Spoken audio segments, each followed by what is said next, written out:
ఈ విధంగా చిన్నతనంలో మేము కూడా జమీందారుల సమాన స్థాయిలో తొలతూగుతున్నామని, జమీందారుల కన్నా తక్కువ కామని ఒక ఆధిక్యతా భావం నా మనస్సులో మెదిలే. అది కాక సహవయస్కులై నాతో చదువుకునే పిల్లలు ఎవరి ఇంట్లోనూ ఉండి ఎవరి పుస్తకాలు బతిమాలి చదువుకుంటూ ఉంటే నేను వీరందరికన్నా ఆధికుణ్ణి, సంపన్నుడనని ఒక భావం మనస్సుని గాఢంగా పట్టి ఉండొచ్చు.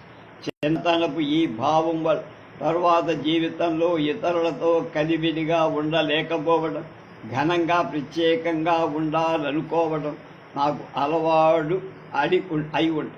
చిన్నతనంలో నా స్నేహితుల, ఇరుగు పొరుగు కుటుంబాల, బంధువుల ఇళ్లలో ప్రత్యేకమైన హోదా ఏదో మా కుటుంబం అనుభవిస్తున్నట్టు నాకు కనిపించింది. కాబట్టి నా వ్యక్తిత్వం తర్వాత ఈ విధంగా రూపుదిద్దుకొని ఉండొచ్చు. ఆ రోజుల్లో గుంటూరులో చాలా పెద్ద లాయర్లుగా పేరు ప్రఖ్యాతులు పొందిన పత్రి శ్రీనివాసరావు, కొండా వెంకటప్పయ్య పంతులు గారు మా ఊరు వస్తూ మా ఇంట్లో బస చేస్తూ ఉండి, ఈ విధంగా మధ్యతరగతి కుటుంబాలలో చాలా పై ఎత్తున మేమున్నామన్న ఒకానొక అమాయకమైన భావన చిన్నతనంలో నన్ను గాఢంగా పట్టు. ఒక ప్రత్యేకత, ఒక గొప్పతనం. అందువల్ల అనవసరంగా నాకు నేను ఆ చిన్నతనంలోనే సంపాదించుకున్నాను.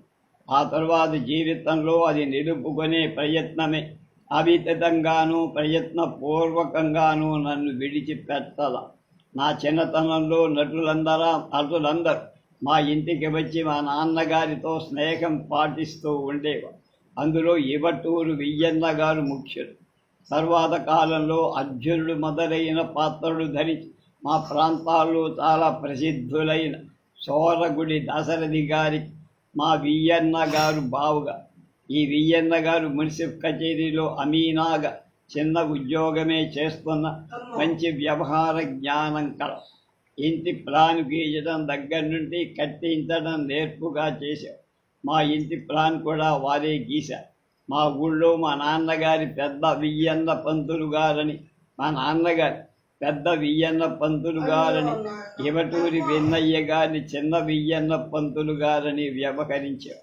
గుంటూరు నుంచి వచ్చిన కోపల్లె హనుమంతరావు, ఈయన గారు రంగస్థనుడు, హరిప్రసాదరావు మొదలైన వాళ్ళు ఈ మా ఊళ్ళో నాటకాలు ఆడేవారు. కోపల్లె హనుమంతరావు గారు దమయంతి వేషం వేశారు. హరిప్రసాదరావు గారు నటుడు. ప్రసాదరావు గారి రాజఠీవి చాలా ఆకర్షణీయంగా ఉంది. నాటకం చాలా రక్తి కట్టేట్లుగా ప్రదర్శించారు. ఈ నాటకం ఆ రోజుల్లో చాలా ప్రసిద్ధి పొందే. మా నాన్నగారు చాలా గొప్ప పద్ధతులకు అలవాటు పడ్డారు. నేను వారితో మాత్రమే నాటకాలు చూడాలి. ఎప్పుడూ నీటుగా ఉండాలి. ఎవరి పుస్తకాలు తీసుకోకూడదు. ఏం కావాల్సి వచ్చినా అది కనుక్కోను కావాలి, కానీ ఇతరుల వస్తువు అడిగి తీసుకొని పని గడుపుకోకూడదు. బట్టలు కుట్టించుకోవాలంటే బట్టల పట్ల నుంచి తాను ఇంటికి తెచ్చి చూపించే ఏర్పాటు ఉండేది. మాకు కూడా అలాగే. అందులోంచి ఎన్నిక, బజారు వెళ్ళడం, వెచ్చాల ధరలు తెలుసుకోవడం, ఏ వస్తువైనా బేరమాడడం, బయటి ప్రపంచంలో తరగతి కుటుంబాల జీవన సరళ తాపత్రయాలు, ఆసక్తులు ఏమీ తెలియకుండా పెరిగి పెద్దవాణ్ణైన కనుక పెద్దయిన తరువాత నాకది ఒక అసౌకర్యంగా పరిణమించి నాటకాల ప్రదర్శనకు సంబంధించిన ఒక చిన్న విషయం జ్ఞాపకం వస్తుంది. ఆ రోజుల్లో ధర్మవరపు వారి చిత్రనళీయం బాగా ప్రసిద్ధికెక్కిన నాటకం. దాన్ని ఆడుతూ ఉండేవారు. దమయంతి పినతల్లి ఇంట్లో సైరంధ్రి వృత్తితో చేరి ఆమెకు ఒక రోజున ఎడమ కన్ను అదరటం లాంటి శుభశకునాలు అనుభూతాలవుతాయి. స్థనచలనం, శుభవాప్తి మొదలైనవి ఆ శకునాలికి సూచన. సజ్జ ఫలితాలు. ఆమె విరక్తితో నాకు స్థనచలనమే శుభోదర్కమేమిటని అనుకుంటూ పనిలో దుఃఖోద్వేగం ఏమరుపాటు కలిగింది. అప్పుడు స్థల చలనం ఎలాగూతాం. పనిలో నుంచి నిర్దయంగా వెళ్ళగొట్టే యజమాను అని వెక్కసక్కంగా తన అదృష్టాన్ని నిందించుకునే ఘట్టము. చిత్రనళీయ నాటకంలో తీయవలసిన గంధము తీయకున్న పురము వెడలించుటది తెరము మొదలైన భావంతో ఆమె పద్యం చదువుతూ గంధమాల్యానులేపనాదులను సమకూర్చే దుస్థితి ఆమె దిగజారిపోయి నాటకం వాళ్ళు మా ఇంట్లో నుంచి గంధం చెక్క కాస్త తీసుకుపోయి గంధం తీసేసి ఆ చెక్క కాస్త ఎక్కడో పారేశా. వీళ్ళ నాటకం కాదు కానీ బంగారం లాంటి మా గంధం చెక్క అశ్రద్ధగా నిర్లక్ష్యంగా అరగదీశారు, పట్టుకుపోయారు, పారేశారు మా వాళ్ళు అనుకోవడం నాకు ఇప్పటికీ గుర్తు. చిన్నతనంలోనే పాఠ్యపుస్తకాలు కాక ఇతర పుస్తకాలు చదవాలన్న ఆసక్తి, అభిలాష నాకు ఎక్కువగా, ముఖ్యంగా ఇంగ్లీష్ పుస్తకాలు చాలా ఆసక్తిగా చదివా. ఆటల్లో అంతగా ఆసక్తి ఉండేదిగా. ఇంగ్లీషు, తెలుగు, హిస్టరీ అభిమాన విషయం. మంచి మార్కులే వచ్చి లెక్కలు గండకత్తెర భయం, గుటాబుటి మార్కులతో పాస్, లెక్కలంటే భయం. ఈసప్స్ డే fables, Sandford and Merton, Robinson Crusoe, Gulliver's Travels ఆ రోజుల్లో నన్ను ఆకర్షించి నేను ఆసక్తిగా చదివిన గ్రంథాలు. తెలుగు పుస్తకాలు ఎక్కువగా చదివేవాణ్ణి కానీ ఎవరైనా చదువుతుంటే చాలా ఆసక్తితో వినేవాడు. డిస్ట్రిక్ట్ మున్సిపు గంగాధర సోమయాజులు గారి ఇల్లాలు బాగా చదువు విజ్ఞానం కల దొడ్డయులు. అప్పుడప్పుడు తీరిక వేళలు ఇరుగు పొరుగు వారిని సమావేశపడి భారత భాగవతాదులు ఆమె చదివి వినిపిస్తూ ఉండే. మా అమ్మగారితో ఆ పురాణ కాలక్షేపాలకు నేను హాజరయ్యేవా. నాకిప్పటికీ జ్ఞాపకం. ఆమె గారు నలచరిత్ర చదువుతూ ఉంటే, ఆ కథా ఘట్టాలు వ్యాఖ్యానిస్తూ ఉంటే, ఆ నలదమయంతుల కష్టాలు భరించలేక ఏడుస్తూ ఉండేవాడు. ఆమె గారు ఇంకా అక్కడ చేరిన వాళ్ళు నన్ను విచిత్రంగా చూసేవాడు. నా సున్నితమైన మనస్సుని చూసి ఆశ్చర్యపడే. చిన్నతనం నుంచి నాలోని ఈ సౌకుమార్య నన్ను బలహీనుణ్ణి చేసిందేమో అని అప్పుడప్పుడు అనిపిస్తోంది అంటున్నారు కోలవెన్నువారు. చిన్నతనంలో తలంటి పోసుకోవడం అంటే చెప్పలేని విసుగు, తలనొప్పి అనిపించేవి నాకు. తలంటుకోవడం, ఒంటికి నూనె పట్టించడం, నలుగు పెట్టుకోవడం ఇట్లాంటి ఈ కార్యక్రమం చాలా విసుగనిపి. మా అమ్మగారు గొప్పగా చదువుకున్నది కాకపోయినా మంచి వినుకలి అంటే శృత పాండిత్యం కలిగిన దొడ్డ ఇల్ల. బందరు దగ్గర కంకటావ అనే పల్లెటూరి కరణంగారి బిడ్డ ఆమె. మా మాతామహులది మంచి సంస్కారం, చదువు సంధ్యలు గల కుటుంబం. ఆ సంస్కారం మా తల్లిగారికి అక్కడ అలబడి ఉంది. మాకు తలంటు పోయటానికి మా అమ్మగారు ఒక సౌరభ్యం కనిపెట్టి నెమ్మదిగా ఏ భారతం కథనో ప్రారంభించి ఒక్కొక్క ఘట్టాన్ని, ఆసక్తిని, ఉత్కంఠను పెంపొందిస్తూ తలంటి పోసి నా చిన్నతనమంతా గారాభంగా అలా గడిచిపోయి. మా ఇంట్లో మా నాన్నగారి వైపు బంధువు ఒక ఆమె ఉండేవారు. ఆమె నిష్టగా, సదాచారంగా ఇప్పుడు పూజా పునస్కారాలు చేస్తూ ఉండి పూలన్నీ మాలలు కట్టడం, గంధాక్షతాలతో పూజలు చేయడం ఆమె నిత్యపురి. ఒక రోజున ఆమె పూజ చేస్తున్నప్పుడు నేనక్కడ ఉండటం చూసి, ఇదిగో బాబు, అన్ని పూలు పత్రి భక్తి శ్రద్ధ కలిగి పూజలు చేస్తున్నా కదా, నాకు పుణ్యం వస్తుందా అని నన్ను అడిగిందావిడ. ఒక్క క్షణం ఆలోచనలో పడి నేను, నీ పుణ్యం సంగతి నాకు తెలియదు కానీ నాకు పరమాన్నం మాత్రం తప్పకుండా రోజు వస్తోందని నా ఆసక్తి ప్రసాదగతంగా ఉండేదన్నమా. మంచి మార్కులతో పరీక్ష పాస్ అవ్వడమే నా బాధ్యత అని, కర్తవ్య పాలనని అప్పటి నా భావం. నా జీవితం, ఆదర్శాలు, నిర్వహించవలసిన పనులు అన్నీ పెద్దల చేత ముందే నిర్ణయమై ఉన్నాయని, ఆ మార్గంలో చిత్తశుద్ధితో ఏకాగ్రతతో ముందంజ వేయటమే నా బాధ్యత కాక ఇతర విషయాలు నాకు సంబంధం లేనివని ఒక భావన అంతరాంతరాలలో మెదిలి అది బలవంత పెడుతూ పెద్దయిన తరువాత కూడా నాటి భావనల ప్రాబల్యం, ప్రభావం నన్ను విడిచిపెట్టల. అప్పటికే గోపాలకృష్ణ గోఖలే, సురేంద్రనాథ బెనర్జీల భావాలు, ఉపన్యాసాలు దేశాన్ని బాగా ప్రభావితం చేశాయి. రాజకీయ చైతన్యం దేశంలో బాగా వ్యాప్తి పొంది ఏమిటి నా కర్తవ్యమని ప్రశ్నించుకుంటే పరీక్షలు పాసు కావడం, ప్లేడరీ చదవడం, గవర్నమెంట్ ఉద్యోగం చేయకపోవడం, స్వతంత్ర వృత్తిని అవలంబించి దేశ సేవ ఇవన్నీ మెట్లుగా కనపడి బాగా డబ్బు సంపాదించాలని కానీ కీర్తి ప్రతిష్టలు సంపాదించాలని కానీ విశేషమైన ఆసక్తి కలగకపోవటం ఉత్సాహ ఉద్రేకాల ప్రదర్శకాల సందర్భాలు జీవితంలో ఎక్కువగా లభించాలి. అందువల్ల నైష్కర్మ్య సిద్ధి కలిగిందో లేదో కానీ ఒక విలక్షణత మాత్రం స్పష్టంగా ముద్రపడింది నా మీద. మా కాటూరి వెంకటేశ్వరరావు గారు, ఐడివి బాపిరాజు గారు, విశ్వనాథ సత్యనారాయణ గారు, నండూరి సుబ్బారావు గారు, బసవరాజు సుబ్బారావు గారు, మల్లంపల్లి సోమశేఖర శర్మ గారు అందరూ నాకు ఆప్తులు సన్నిహితులు అయినా నేను వాళ్లను కాని వాళ్ళు నన్ను కాని నువ్వు అని మన్నించుకోవటం దాకా మా సాన్నిహిత్యం పెరగలేదు. అట్టే పరిచయమైన కొద్ది రోజులకు వాళ్ళు ఒకరినొకరు నువ్వు అని మన్నించుకునేవారు. కానీ ఎవరూ నన్ను మాత్రం నువ్వనేవాళ్ళుగా, నేను ఎవరిని కూడా అలా అనేవాడిని కాదు. కాబట్టేమో మళ్ళీ వాళ్లతో ఆత్మీయతకేం తక్కువేం కాదు. అరమరులు లేని అచ్చమైన మైత్రి బంధమే ఉండే. అయినా ఏదో ఒక ప్రత్యేకత నాలో ఉండేది. మా బాబిరాజు ఓసారి నవ్వుతూ, ఏమండి మీరు ఎవరిని నువ్వు అంటం లేదు, నేను చూడాల, ఇంటి దగ్గర ఇల్లాన్ని కూడా మీరనే మన్నిస్తారా అని అన్నారు. నేను చెప్పాను కదా, మీరనను కానీ వసే ఏమే అని మాత్రం అన్నాడు. అందువల్ల వ్యక్తుల మధ్య కూడా ఒక సుందర భావాన్ని కాంక్షిస్తా, అది బాగా అలవాటు.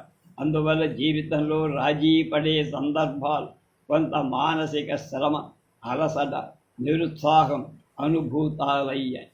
ఈ విధంగా 1906వ సంవత్సరం దాకా లోవర్ సెకండరీ పరీక్ష పాస్ అయి గుంటూరులో హై స్కూల్లో చేరేదాకా చిన్నతనమంతా ఒక ప్రత్యేకమైన వాతావరణంలో గడిచిపోయి మేము బందరు నుంచే నరసరావుపేట వచ్చి స్థిరపడ్డాం. కాబట్టి బందరుతో నా చిన్నతనంలో సన్నిహిత సంబంధాలు. బందరు నుంచి మా కుటుంబంతో పాటుగానే తాడేపల్లి ఆంజనేయ శాస్త్రి గారు, కొండుభట్ల గోపాలకృష్ణయ్య గారు, రాళ్లబండి కృష్ణమూర్తి గారు మొదలైన వకీళ్ళంతా బందరు ప్రాంతాల నుంచే నరసరావుపేట వచ్చి స్థిరపడిన వాళ్ళు. కాబట్టి బందర్ నుంచి ఏ కుటుంబాల వాళ్ళు రాకపోకలు కావిస్తున్న మా ఇల్లు కూడా సందడిగానే ఉండేది. మేము వాళ్ళ బంధువులు వచ్చినప్పుడు కూడా వాళ్ళ ఇళ్లకు వెళ్ళేవి. ఉదయగిరి ఆంజనేయులు గారు, వంకాయల శేషావతారం గారు వైశ్యులలో పేరెన్నిక గన్న వకీళ్ళు. మా ఊళ్ళో వీళ్ళు కూడా బందర్ నుంచి వచ్చిన వాళ్ళు. మా నాన్నగారు చుట్టుపక్కల గ్రామాల్లోని భూ తగాదాలు, మా ఊరి దగ్గరే ఉన్న ముప్పాళ్ల సావుకారుల వ్యాజ్యాలు, జమీందారీ సంబంధమైన లావాదేవీలు ఎక్కువగా చూసేవి. 1906వ సంవత్సరానికి వందే మాతరం ఉద్యమం దేశాన్ని బాగా ప్రభావితం చేసి, ఈ ఉద్యమం చిన్నతనంలోనే మమ్మల్ని కూడా ఆకర్షించింది.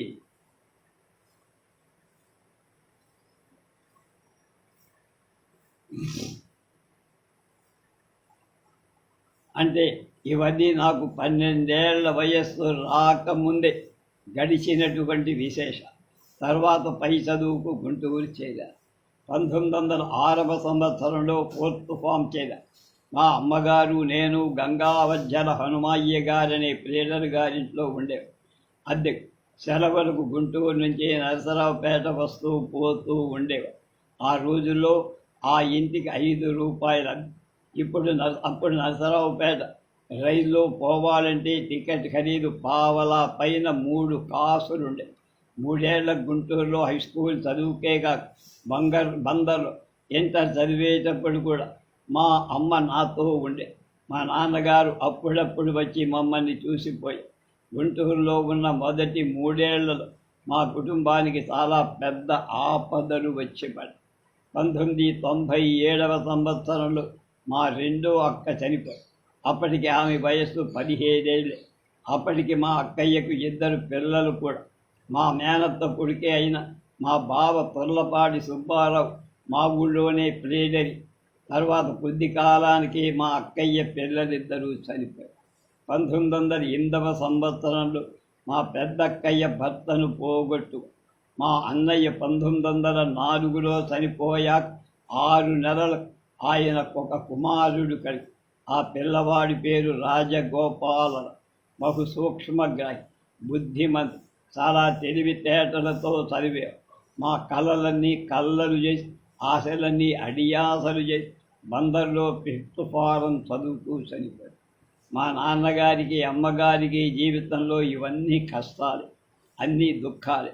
పరంపరగా వచ్చి పడ్డ ఈ మహా ఆపదలలో ఎప్పుడూ మృత్యు మా కుటుంబానికి మా ఇంటికి సమీపంగా తిరుగుతూ ఉండేదని అనిపిస్తూ నేను గుంటూరులో టౌన్ హై స్కూల్లో చాలా రోజుల క్రితం మా ఈ హై స్కూల్లోనే మా నాన్నగారు ఉపాధ్యాయులుగా పనిచేశారు కాబట్టి మిషన్ వాళ్ళు నడుపుతున్న కాలేజీ హై స్కూల్లో ఈ టౌన్ హై స్కూల్లో చేరటం జరిగింది.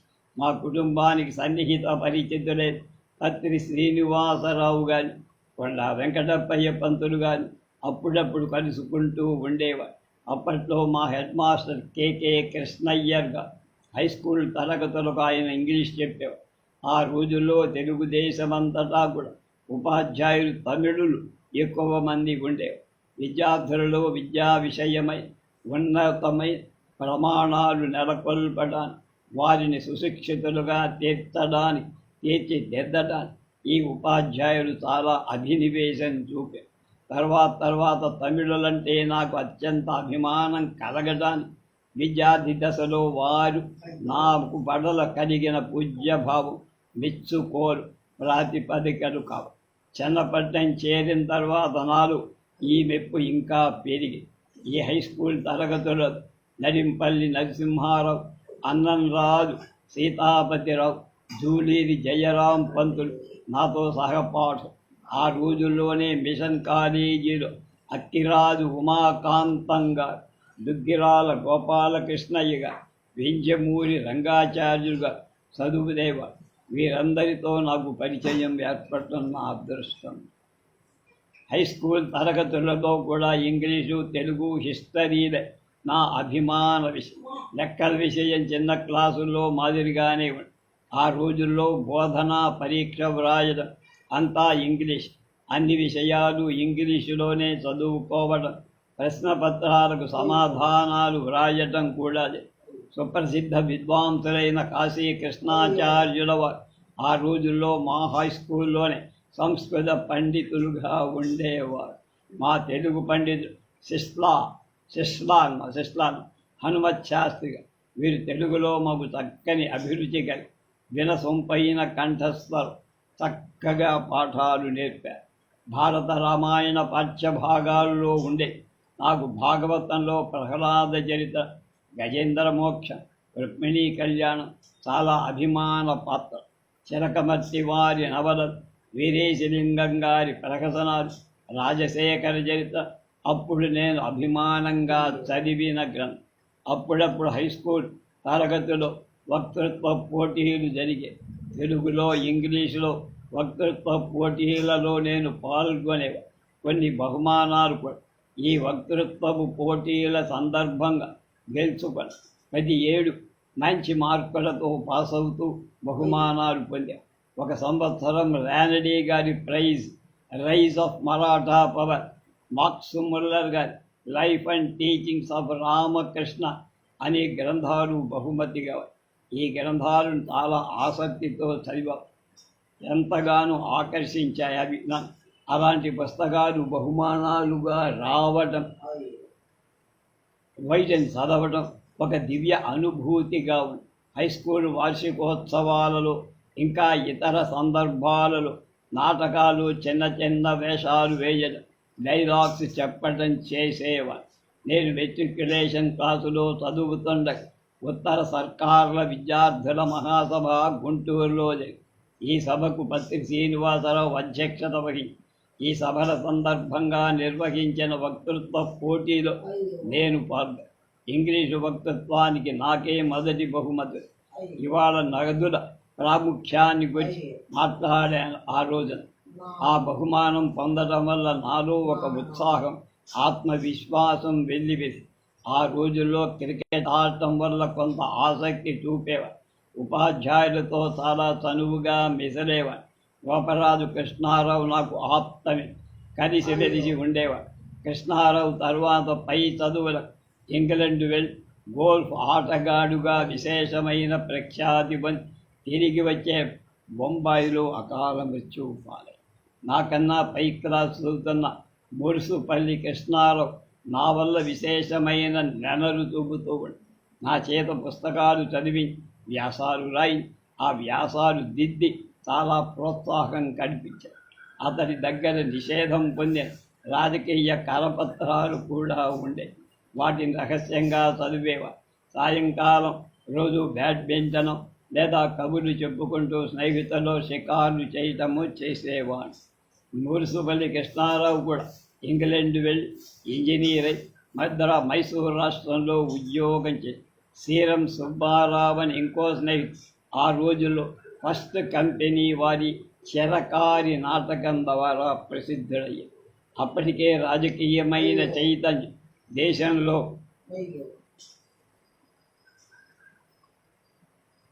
దేశాన్ని చాలా ప్రభావితం చేసి 1908వ సంవత్సరంలో తెలకు జైలు శిక్ష పడ్డప్పుడు విద్యార్థులమంతా నిరసనగా స్కూలుకు వెళ్లకుండా ఊరేగింపు జరిపారు. ఆ సందడిలో 2 నెలలు స్కూలు జీతానికి సరిపడ మొత్తం నా జేబు నుంచి జారిపోయి. ఆ విషయం మా నాన్నగారు విన్నప్పుడు మందలించకపోగా ఆ ఊరేగింపులో నేను పాల్గొన్నందు చాలా సంతోషపడ్డా. అంతకు పూర్వమే లాలా లజపతి రాయ్ ప్రవాస శిక్ష విధించినప్పుడు మెయిల్ పత్రికను బహిష్కరించే ఉద్యమాన్ని విద్యార్థులం లేవదీసి అప్పటి రోజుల్లో భారతదేశాన్ని సంపూర్ణ స్వాతంత్రం రావాలని, స్వరాజ్యం మా జన్మ హక్కని ఉద్ఘాటించే మహానాయకుల వారి విద్యార్థులను అమితంగా ఆకర్షించి భారతదేశానికి సంపూర్ణ స్వాతంత్రమే మా జీవిత లక్ష్యమన్న నినాదం మమ్మల్ని మంత్రముగ్ధుల్ని చేశారు. ఎప్పటికైనా ఈ మనోరథం సిద్ధిస్తుందా, ఈ నినాదం ఫలిస్తుందా, ఈ ఆశయం నెరవేరుతుందా అని తాకత్తాగా ఉండే. ఆంగ్లేయులు ఎప్పుడు ఈ దేశాన్ని విడిచిపోతా అన్న ఆక్రోశం, ఉద్రేకం మనసు నిండి ఉండేవి. వంగదేశ విభజన ఫలితంగా బెంగాల్ విభజన వచ్చిన విప్లవోద్యమం, అరవింద్ ఘోష్ నడిపిన వందే మాతరం పత్రిక ఆ రోజుల్లో గొప్ప చైతన్య సంచలనాన్ని కలదు. అప్పుడే గాడిచెర్ల హరిసర్వోత్తమరావు మెదవాళ్ళు తెలుగు స్వరాజ్య పత్రిక నడబడం, జైలుకు వెళ్ళడం, ఆ వార్తలు ఉద్రేకాన్ని కలిగి 1908లో మెట్రిక్ పరీక్షలో కృతార్థులయ్యారు. తర్వాత ఇంటర్ చదివేందుకు బందరు చేసి 1909లో నోబెల్ కాలేజీలో అప్పటి వరకు సంవత్సరాంతం పరీక్ష డిసెంబర్లో ఆ సంవత్సరమే మార్పు చెంది నోబెల్ కాలేజీకి అప్పుడు 10 అని ఆయన ప్రిన్సిపాలుగా చెన్నాప్రగడ భానుమూర్తిగా లెక్కల ప్రొఫెసర్. ఈయన గారు తెలుగు కాంపోజిషన్ క్లాసు తీసుకొని వీరి క్లాసులో తరచూ తాము రచించిన పద్యాలు, ప్రాచీన కావ్యాల నుంచి పద్యాలు శ్రవణ పేయంగా ఆసక్తిదాయకంగా చదువుతూ ఉండే చాలా ఉత్సాహభరితంగా ఉండేవి. వీరి క్లాసుల వలన తెలుగులో మంచి అభిరుచి కలిగినందుకు ఆస్కారం కలిగి ఆ కాలంలోనే హిందూ హై స్కూల్లో చెళ్లపిళ్ల వెంకట శాస్త్రి గారు తెలుగు పండితులుగా పనిచేసి వీరి ఉపన్యాసాలు, శతావధానాలు చాలా ఉత్సాహాన్ని, ఆసక్తిని రేకెత్తి ఆ రోజుల్లోనే ముత్తయ్యపేట నాటకశాలలు దేశభక్తిని ఉత్తేజింపజేసే నాటకాలు ఈవని లక్ష్మణస్వామి గారు ప్రదర్శిస్తూ ఉంటారు. చిత్రం ఏమిటంటే ఈ నాటకాలు హిందీలో బాగా ఆకర్షించేవి. ఆ రోజుల్లో వారణాసి శ్రీనివాసరావు, గుదిమెళ్ల వరదాచార్యులు, కోరాడ రామకృష్ణయ్య గారు నాకు సహపాఠకుడు. కోరాడ రామకృష్ణయ్య గారు అంటే మహామహుడు. ఆ కాలంలోనే పింగళి లక్ష్మీకాంతం గారు హిందూ హై స్కూల్లో మెట్రిక్ చదివారు. అందువల్ల వారితో కూడా పరిచయం. తర్వాత వారణాసి శ్రీనివాసరావు హిందూ కాలేజీ ప్రిన్సిపాల్ అయ్యారు. అప్పుడే ఆంధ్రజాతీయ కళాశాల స్థాపన జరగడం ఒక ఉత్తేజకర సంఘటన. ఈ వాతావరణం, సభలు, సమావేశాలు, చైతన్యం ఆ రోజుల్లో విద్యార్థులను ఉత్తేజితులుగా, ఉత్సాహ ప్రపూరితులుగా చేసి ఈ కాలంలోనే పట్టాభి సీతారామయ్య గారి మొట్టమొదటిసారిగా పరిచయం కలిగి తదాదిగా వారు నా యందు ఎంతో వాత్సల్యాన్ని అభిమానాన్ని చూపు పురుగంటి సీతారామయ్య గారు అబ్బూరు రామకృష్ణారావు గారు అప్పుడప్పుడు చదువుతూ ఉండేవారు. విశేషించి స్నేహం లేకపోయినా పరిచయం బాగా ఉంది. కోపెల్ల హనుమంతరావు గారితో ముట్టుమరి కృష్ణారావు గారితో ఇట్టే పరిచయం లేకపోయినా అక్కడక్కడ సభలో సమావేశాలు వారిని దర్శిస్తూ ఉండేవారు. ఆంధ్రదేశంలో ఆ రోజుల్లో బందరే సాహిత్య సాంస్కృతిక రాజధాని ముందు ముందు రాజకీయంగా కూడా నాయకత్వం వహించగల పట్టణం అదేనని చాలా అతిశయంగా ఆనందంగా ఘనంగా బందర్ను తలచుకుంటే బందర్ అంటే అప్పటి మంచివన్ నుంచి విశేషాభిమానం. మా బంధువులు కూడా ఎక్కువ బందర్లోనే ఉండేవారు. బందర్లో ఉన్న రోజులలో నేను అమ్మ బంధువులింట్లోనే అద్దెకుండేవారు. 1909 సంవత్సరాలు బందరుకు పెదవాడ నుంచి రైలు మార్గం వచ్చి అప్పటిదాకా కాలువలలో పడవల మీద ఎండాకాలంలో రెండెడ్ల బండి మీద బెదవాడ నుంచి బందరు ప్రయాణం. ఆ ప్రయాణం కూడా చాలా సరదాగానే ఉండదు. ప్రిన్సిపాల్ పెన్ ఇంగ్లీష్ హిస్టరీ బోధించేవారు. ఇంటర్లో నాకు హిస్టరీ లాజిక్ అభిమాన విషయాలు. ఆస్ట్రేలియా దేశస్తుడు క్రాన్స్విక్ అనే ప్రొఫెసర్ ఇంగ్లీష్ బాగా చెప్పేవారు. దుగ్గిరాల రామమూర్తి గారు ప్రతిభావంతమైన ఇంగ్లీష్ ప్రొఫెసర్గా విద్యార్థులకు ప్రీతి పాత్రులుగా ఉండేవారు. ఆ రోజుల్లోనే ఇంగ్లీష్లో వక్తృత్వానికి సంబంధించిన కొంత ప్రాగల్భ్యం నేను పొందగలను. ముఖ్యంగా పట్టాభిగారి ఇంగ్లీష్ ఉపన్యాసాలు నన్ను అమితంగా ఆకర్షించి ముగ్ధుణ్ణి చేసి విద్యార్థులకు దుగ్గిరాల రామ్మూర్తి గారు, చెన్నాప్రగడ భానుమూర్తి గారు అత్యంత ప్రేమాస్పదులుగా అనంతరామయ్య గారిని హిస్టరీ ప్రొఫెసర్ నా యందు విశేషమైన అభిమానాన్ని ఆత్మీయతను చూపేవారు. వారికి నా పట్ల ప్రత్యేకమైన అభిమానము. ఇంటర్మీడియట్ పరీక్ష ప్రథమ తరగతి ఒక విశిష్టమైన స్థానాన్ని సంపాది కృతార్థుడనయ్య. ఆంధ్రులందరిలో ప్రథమ గణ్యతను సంపాదించడమే ఆ విశిష్టత. ఆంధ్రదేశం నుంచి పరీక్షార్థులై వారందరిలో ప్రథముణ్ణి ఉత్తీర్ణుని కావడం, ప్రథముండిగా అంటే ఫస్ట్గా ఉత్తీర్ణుడి కావడం నాకు కొంత అతిశయాన్ని ఉత్సాహాన్ని కలిగించకపోల. అప్పుడు దక్షిణాదికంతకు మద్రాసు విశ్వవిద్యాలయమే ఉండే. ఆంధ్ర, కర్ణాటక, తమిళ, మలయాళ ప్రాంతాల నుండి పరీక్షకు వచ్చిన వాళ్ళు ఆంధ్రదేశం నుండి ప్రప్రథముండిగా నేను ఉత్తీర్ణుడిని కావడం ఘనమే అనుకుంటాను. అప్పటికి నా వయస్సు 15. బందర్లో ఇంటర్ పూర్తి చేశాక చన్నపట్నం వెళ్ళి ప్రెసిడెన్సీ కాలేజీలో BA ఆనర్స్లో చేరాను. ఈసారి మాత్రం మా అమ్మగారు రాల. నేను ఒక్కడనే చన్నపట్నం వెళ్ళి హాస్టల్లో ఉన్నాను. కానీ 3-4 నెలలు మాత్రమే ఆరోగ్యం సరిగా లేనందువల్ల ఆ 7 చదువు మానుకొని ఇంటికి వచ్చి విశ్రాంతి పొంది తర్వాత సంవత్సరం మళ్ళీ ప్రెసిడెన్సీ కాలేజీలో BAలో చేరాను. అప్పుడు విక్టోరియా హాస్టల్లో ఉండేవాడు. ఎందుకలా జరిగిందో కానీ మరి చదువు మీద గాఢమైన శ్రద్ధ కాస్త సన్నగి BA పరీక్షలో పాస్ కాలేకపోయి.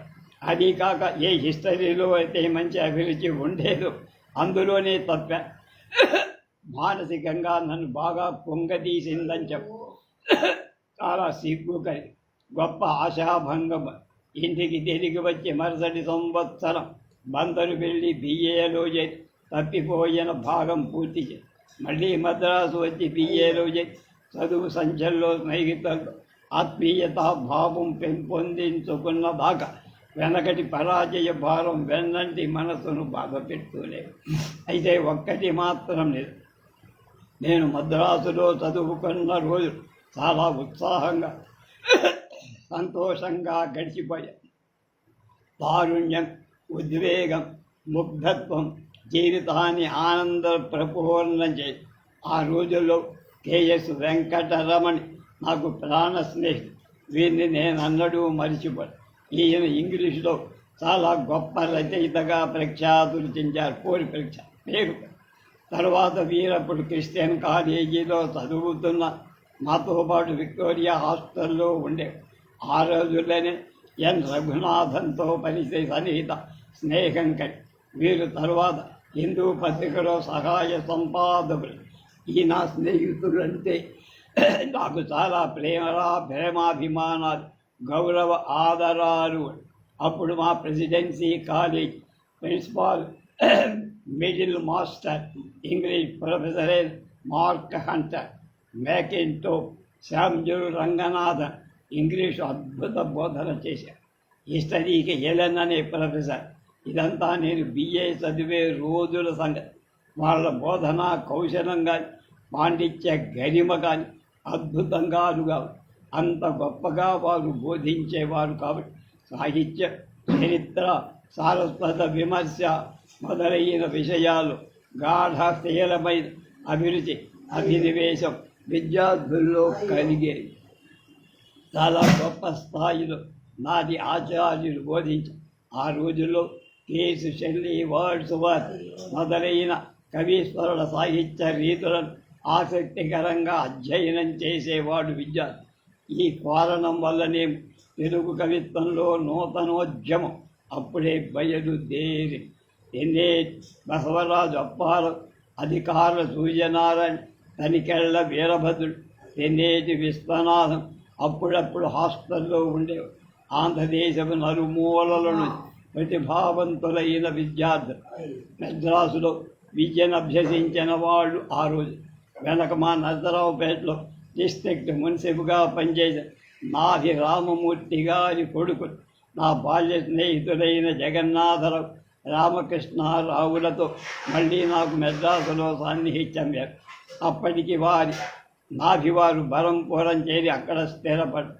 నేను మద్రాసు ప్రెసిడెన్సీ కాలేజీ చదువుకునే రోజుల్లో ఒక చిన్న విషయం, నేను వ్రాసిన కాంపోజిషన్ ఒకదాన్ని ప్రొఫెసర్ శామ్యూల్ రంగనాథం అమితంగా మెచ్చుకుంటూ పేరు చెప్పకుండా ఇటువంటి వ్యాసం మౌలికంగా ఈ విద్యార్థి వ్రాసి ఉంటే చాలా గొప్ప విషయం అని చెప్పాలి.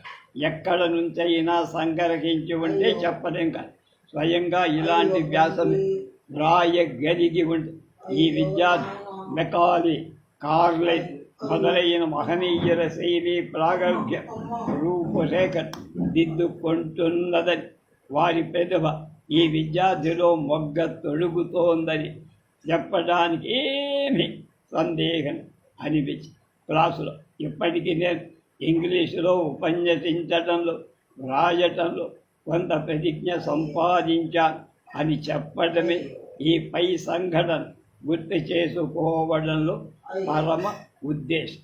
మిగతా విషయాలు రేపు.